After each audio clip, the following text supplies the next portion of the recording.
तर आज मसाला बनवायचा प्लॅन होता आणि मसाल्याचं बऱ्यापैकी प्रिपरेशन हे मी आदल्या दिवशीच करून ठेवलं होतं. मी म्हणजे आम्ही सगळ्यांनी मिळून बनवलं होतं.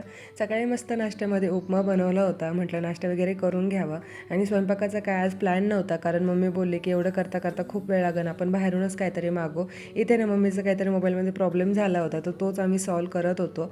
नाश्ता वगैरे करून ना लगेच आम्ही मसाल्याचं प्रिपरेशन करायला लागलो होतो. मसाला करताना ना खूप गोष्टी असं लक्ष देऊन करायला लागतात. म्हणजे चांगलं भाजून घेतलं वगैरे पाहिजे. जे खडे मसाले असतात ना, ते खडे मसाले भाजायला एवढा वेळ नाही लागत, पण जे कांदा खोबरं असतं ना, ते मीडियम गॅसवर खूप जास्त चांगल्या प्रमाणामध्ये भाजलं गेलं पाहिजे आणि त्याला वेळसुद्धा खूप जास्त लागतो. आणि सगळं काय भाजता करताना जवळपास 2-3 वाजले होते दुपारचे आणि त्याच्यानंतर मग जेवण वगैरे केले. पण तेवढ्यातच ना माझं एक पार्सल रिसीव झालं. आता त्यामध्ये काय आहे ना, हे मी तुम्हाला उद्याच्या व्हिडिओमध्ये दाखवेल. जे माझ्यासाठी नाही आहे, ते आमच्या ताईंसाठी आहे. त्याच्यानंतर मग आम्ही एवढ्या उशिरा जेवण केलं. म्हणजे मिसळ मागवली होती जेवणामध्ये. मिसळ वगैरे खाऊन घेतली. तसे तर मला म्हणजे एवढी पण नाही आवडत, पण आवडते मिसळ. नंतर 3-4 म्हणजे जवळपास 4-4:30च्या दरम्यान सगळा मसाला वगैरे भरून घेतला आणि गिरणीमध्ये देऊन टाकला होता, कारण तो कांडपमध्ये दळायचा होता आणि माझा भाऊसुद्धा माझ्यासोबत होता.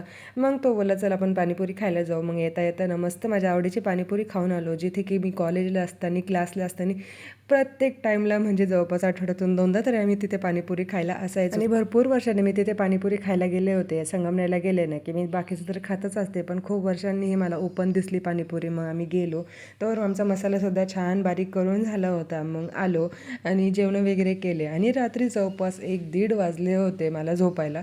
म्हणजे मला झोपच येत नव्हती. झोप येते म्हणून मी 10:30 वाजताच अंथरुणामध्ये घुसले होते. पण अक्षरशः 1:30 वाजत आले तरी मला झोप लागत नव्हती. मलाच समजत नव्हतं काय होतं आहे मला. आणि एकतर ना माझी झोप अपुरी राहिली ना, मला इतका त्रास होतो ना दुसऱ्या दिवशी, इतके डोळे चुनचुन करतात ना की बस. चला तर मग असा होता आजचा दिवस. भेटूयात पुढच्या व्लॉगमध्ये. तोपर्यंत बाय. जय गणेश.